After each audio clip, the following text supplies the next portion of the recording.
go, go, go, go.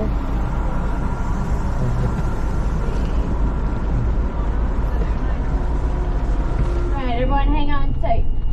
We're gonna make the fuel truck really nervous. Whee! Hope everyone likes donuts.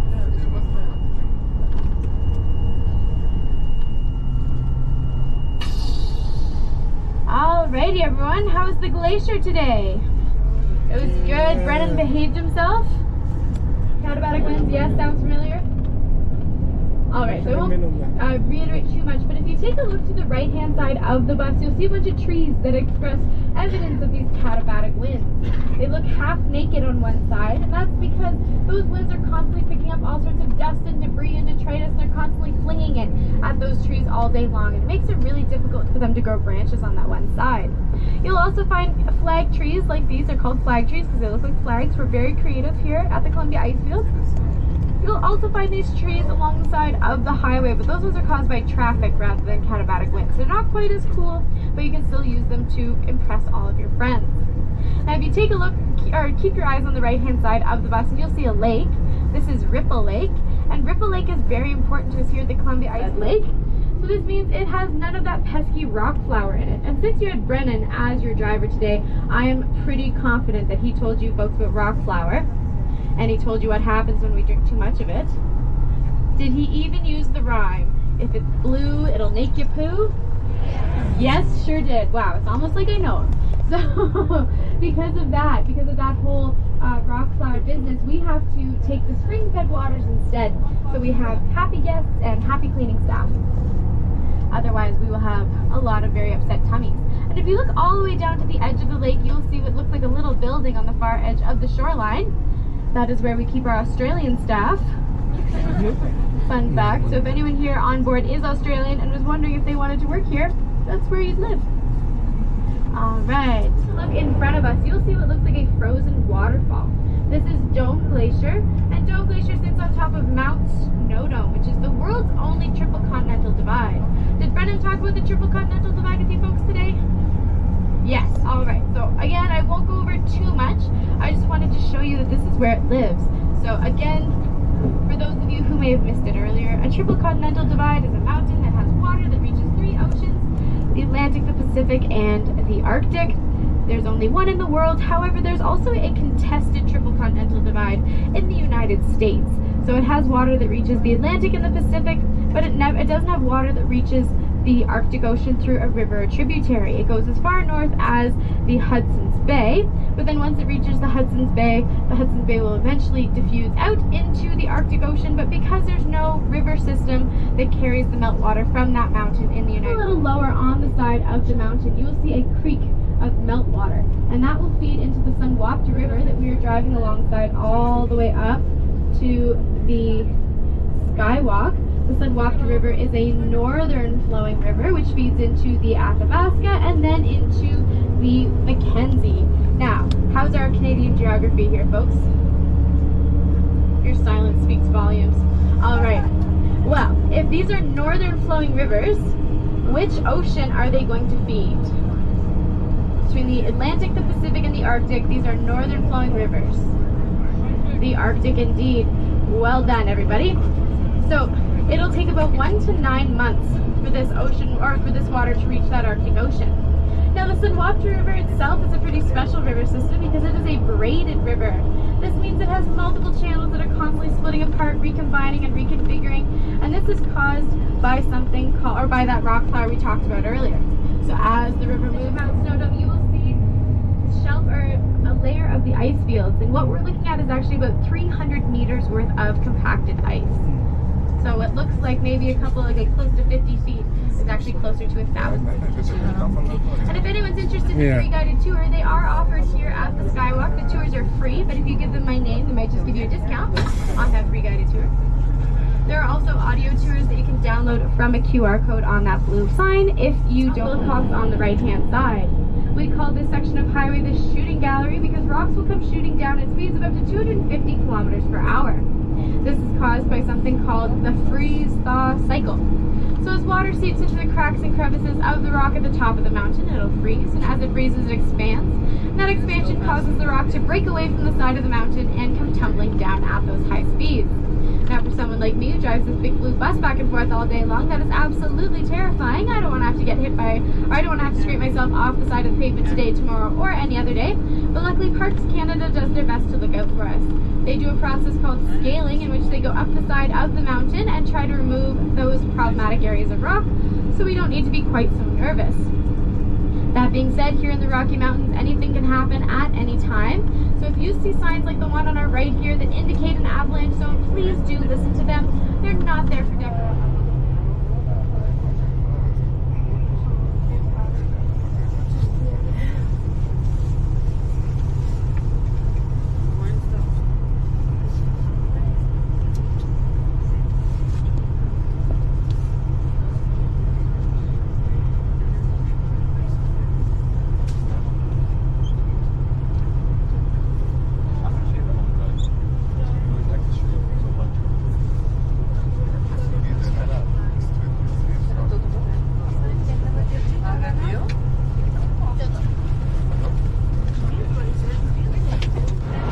Thanks, Abby. No worries, enjoy. Okay. Two? Alright, yeah. Thank you.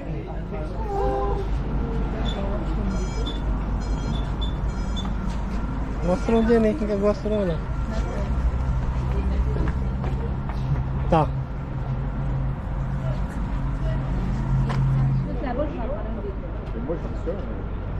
Ouais, mais c'est intéressant de...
Oh.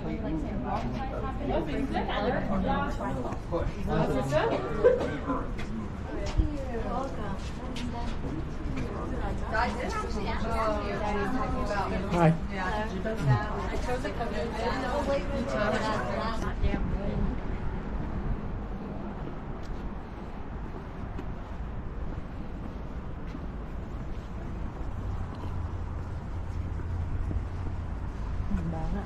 Ako masusunog ako dito.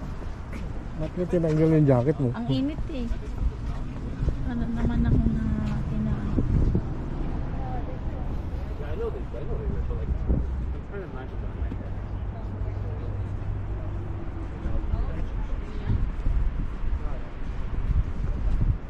I don't know whether it's smaller than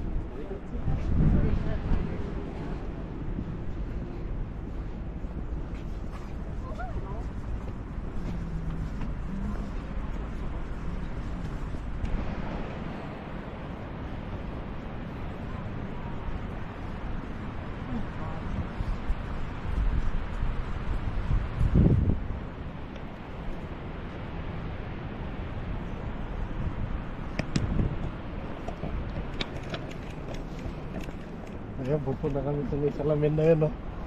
Maraming tao. Ang kita dito. Nawagin, skywalk na utot ako. Parang bagong bago tayo ng glass. May entrance pa rito. May bayad ba? Saan? Ah, hindi.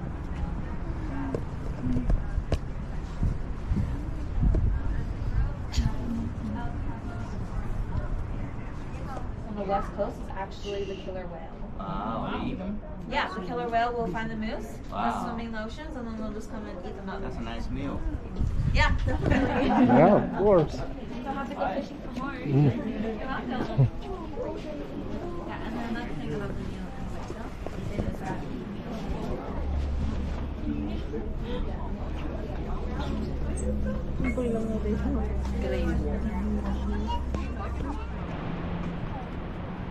Oh, go ahead, you guys. Yeah, it's okay, no problem. Yeah. We got a big crowd.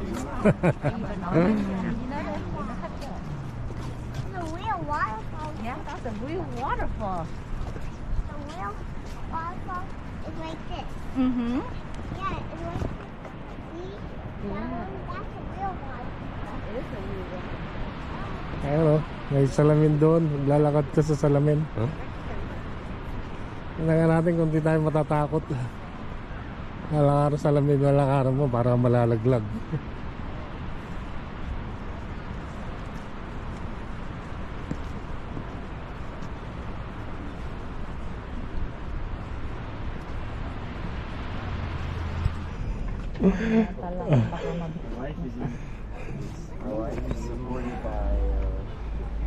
Puro kalawang naman pa ang mga ano rito bakal. Puro bakal naman. Puro bakal naman.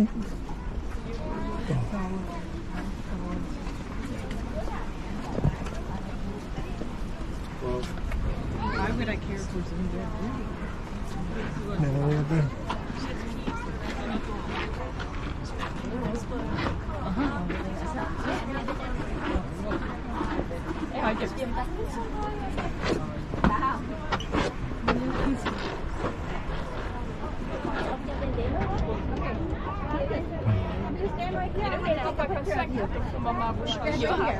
I want to take a picture of you right there.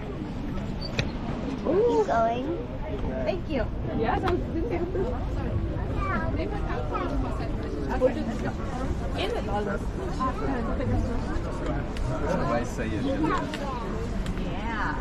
Oh, 이렇게 나와 엄마. You want to look at some more before we leave?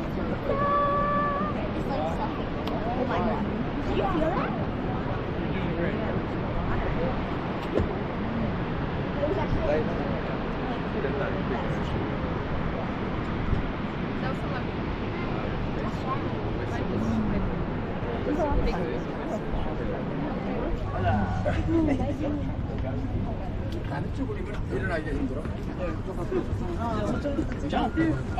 Picture tayo, upo. Ha? Hindi niya pagkatala ka, nagdadaan. Kaya ito yun eh. Tara. Oo. 이대로 찍으면 얼굴이 하나도 안 나고 앉아야 돼. Dẹp tao 앉아야 돼. 얼굴 앉아야 밑에까지. Ito picture ka ta. Okay, let's go. Tao nhận cái nhìn lại.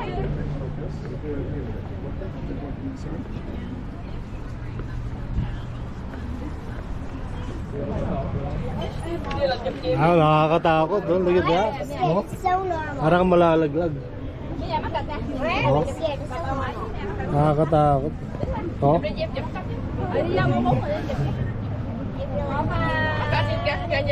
mẹ ra. Nhìn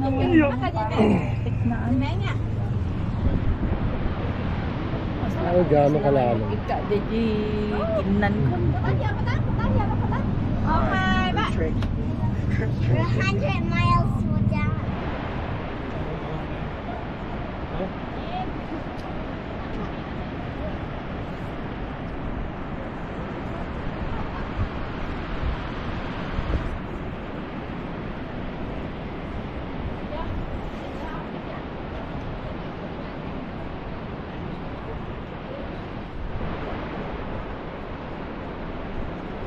Ito yung skywalk. Puro salamin. Lalim.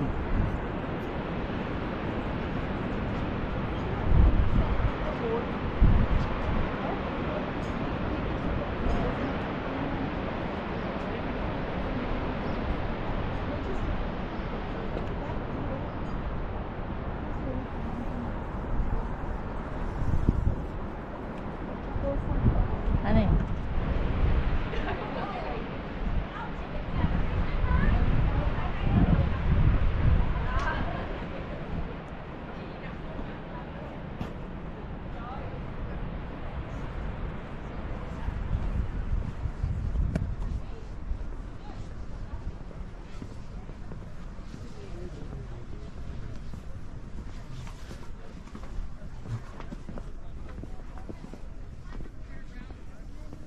May pudo na yun. May putol. Oh, stagnant. Yeah. Awan na. Humid. Tana picture naman dito. Yeah.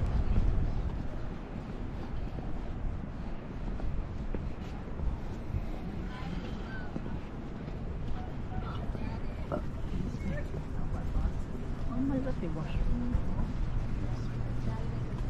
Ba't sabi kanina walang washroom? There's no washroom here.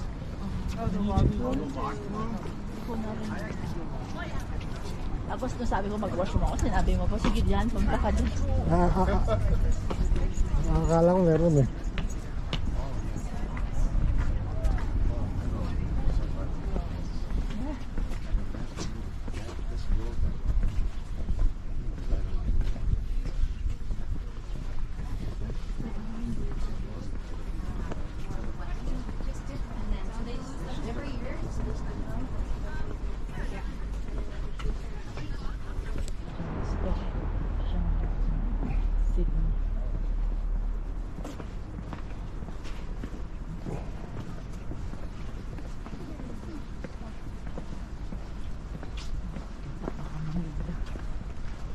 Sabi ko mo marinig na.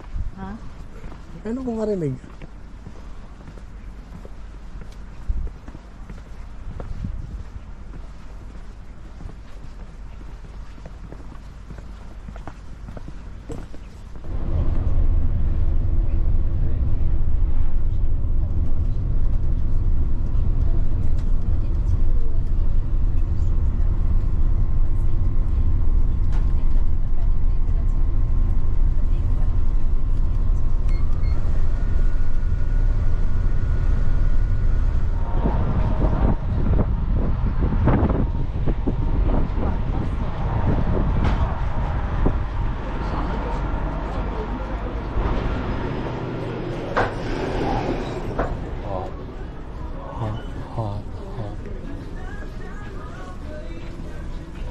Magamat ng kantin ko mo. Souvenir sa item mo.